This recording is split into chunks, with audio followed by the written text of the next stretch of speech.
two are trying to build a community of tiny homes. Yes, yes. So So about how big, what's the square footage of these homes? they range from, well, tiny home under 800 square foot is typically what the standard is, but they range from about 320 up to 800 square feet. Different plans. And those are about $60,000. Yeah, at the low end, $60,000, and go all the way up to about 125, 150, depending on finishes and everything like that. Okay. I think that everybody's kind of feeling the crunch of pricing when it comes to housing, whether you're buying or renting right now, Mhm. and you just want to be very cognizant of what's going on and understand that there's a shift happening right now with wealth all around the world, and real estate is a very important piece of that. So if we us as a community, I would like to see us do more things as far as group economics. I would love to see they have Koreatown, they have Nova Haiti, they have, I would love to see something where we have our own community to where we can control the narrative more. And, we're doing our part to help out with that. And I would just like to see, our community do more to reach that level, because that's when we'll be able to be more independent and get more done for ourselves. All right. I spoke to you about 2 weeks ago when you were telling me about how you moved from New York City, correct? Is that what it was? No, Florida. Okay. I moved from Florida to here. So you moved from Florida to Georgia. Can you tell us a little bit about what brought you from Florida to Atlanta and Yeah. just how you got started in real estate? But I came here specifically for music to work with different artists and whatnot.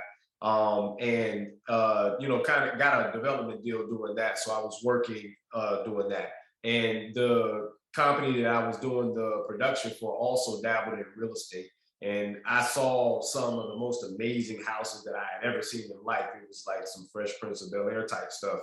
The person that was bankrolling the record label also was a real estate investor. So I learned a lot there and I saw a lot there. And that kind of started my bug for real estate specifically, because I just never seen Black people own, mansions or anything. Like, I thought that was TV stuff, and I saw it. And that kind of got me like, wow, like I didn't know this was actually possible. And I kind of stayed up under them and learned a little bit about real estate from them and kind of took it from there. That was, maybe 15, 14 years ago when I was introduced to real estate. And then I kind of moved into affordable housing specifically because that's more like relatable for everybody. That's where the actual issues are. And I'm big on solving issues. I think that's what businesses are created to do. They're created to solve issues.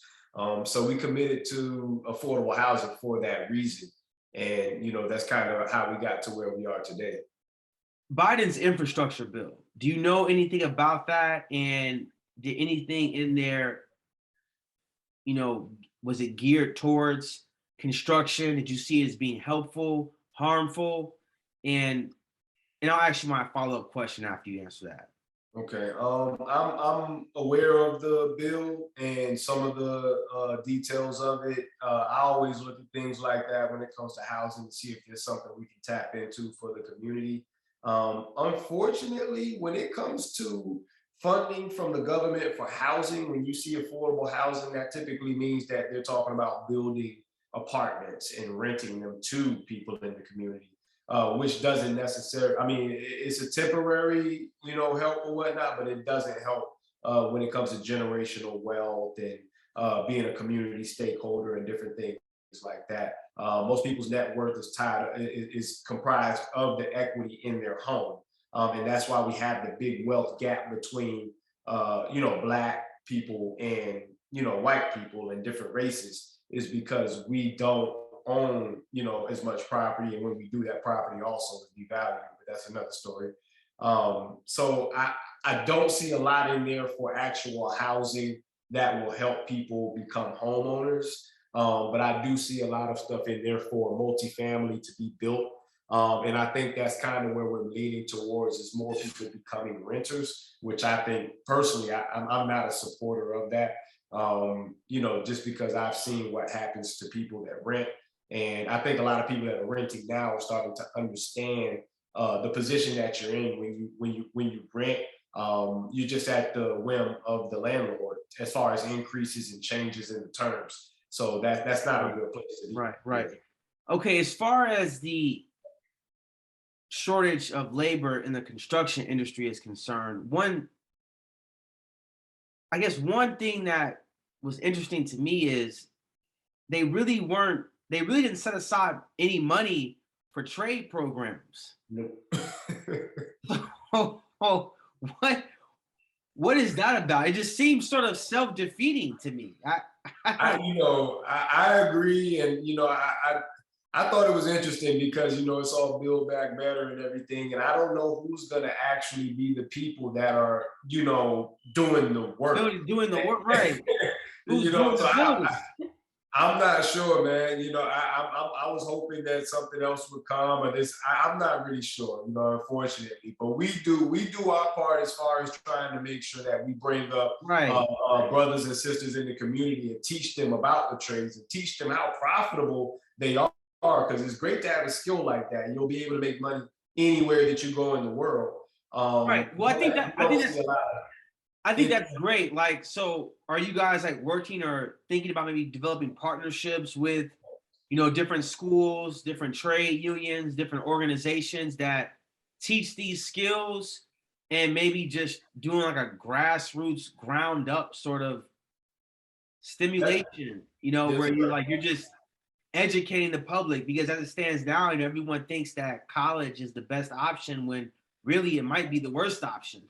As completely agreed. And yes, we go all the way down to middle school as far as our outreach. I just went and spoke to a middle school this week to let them know, about the good points of being in real estate. There's so many careers in real estate, from design, being an architect or an engineer, being a broker, being a construction. There's so many different things that you can do. We don't necessarily learn about a lot of them. And, we want to change that and have us be more involved in the real estate industry and construction specifically for a lot of males, especially males. I know a lot of Black males sometimes have checkered past, or sometimes, didn't finish school or something like that. And construction is perfect for that because you can make, high five figures, low six figures very easily without a degree, without anything. If you just have the will and the want to learn a skill, and you can learn it pretty quickly on the job. So, I think that workforce development is, one of the top, should be one of the top priorities of the country. But it's definitely one of the top priorities of our organization because you can't really get anything done without, having those skilled trades in place. Right. No, that makes a lot of sense. Sometimes things that are common really that are common sense just aren't commonplace, unfortunately. I saw a video on your YouTube channel where you had people from around the world, I believe it was. Yes, sir. A European conference or something along those Yes, lines. sir. Can you just briefly tell us what that was about? Yes, sir. That was a investor group that I was speaking to, investors all over the world, just kind of talking about our projects. We have a lot of interest from global investors that kind of, interested in what you. I mean, It seems like I've never been out of the country myself, but I hear that we are, people love Black people outside of America. That's what I hear.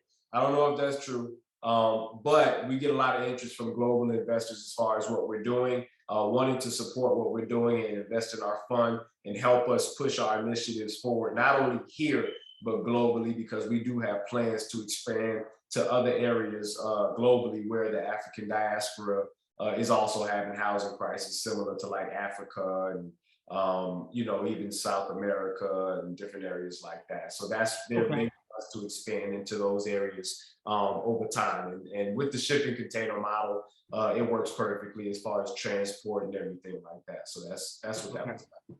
And so you have to be accredited investor to invest with you, correct? In our fund, yes, you have to be an accredited investor. We're working on some other solutions there as far as that goes, but that's just SEC and regulations there, and, But we're working on some other solutions there as far as having more of our people be able to be Yeah. involved in our. And right now, that's the only mechanism for people to invest is through your fund. Yes, yes, through the fund right now. Yes, sir. Okay. All right. All right. All right. And so you guys are trying to work on other solutions where you guys can do that as well. Yes, Like, sir. what about what about the crowd, like the crowd rise or Crowdfunding type the of situation. crowdfunding, or even what about fund capital or fund rise? They have these apps where, like, you can invest as little as $1,000. What's the difference between you guys and them? Are they just bigger and better players where they're allowed to have people come in at a lower threshold? No, it's just the structure of their fund. There's different types of Okay. funds. Okay. As far as they got Reg A, Reg CF, we're Reg D, 506, and that allows us to advertise, but we cannot accept any. We can only accept accredited investors. We're looking at launching a crowd fund to where we can accept investors as low as $50 or something like that. Okay. Honestly, it just takes a little bit more work and it's more reporting to the SEC to do that. So it's actually more of a burden on the fund, but you do get to work with everyone. Right. So that's something that we're working towards as we grow. Can you tell us what the requirements are before you are an accredited investor? Like, what are those requirements? The requirements are that you make 250,000, I believe, a year, or you have $1 million in net worth. So it's another form of redlining almost, in the sense of only 10% of American households qualify as accredited, and that's all American And when households. did those rules come into play? I'm not exactly sure when those rules came into play. They've always been in place since I've been in business and raising capital, or whatnot. So I'm not sure when that came into play exactly, but that's a strict rule that the SEC has handed down to anybody that's raising capital using securities. I believe or I don't know if this is the name of the organization, but it's called Family Offices. Yeah. Have you Yeah. heard of that before? Yeah, well, yeah. We work with family offices or Okay. different types of family offices. Yes, sir. Okay, because there's this. I'm on an email list. I forget the name of this particular guy's company, but he has a lot of connection with family offices and things that nature. I wonder if you heard about him. I forget the name. Once I find it out, I'll let you know it. But yeah, I think that's pretty much all I have for you. You can just stay on for a little bit. I'm about to stop recording, Okay. and I just want to talk to you.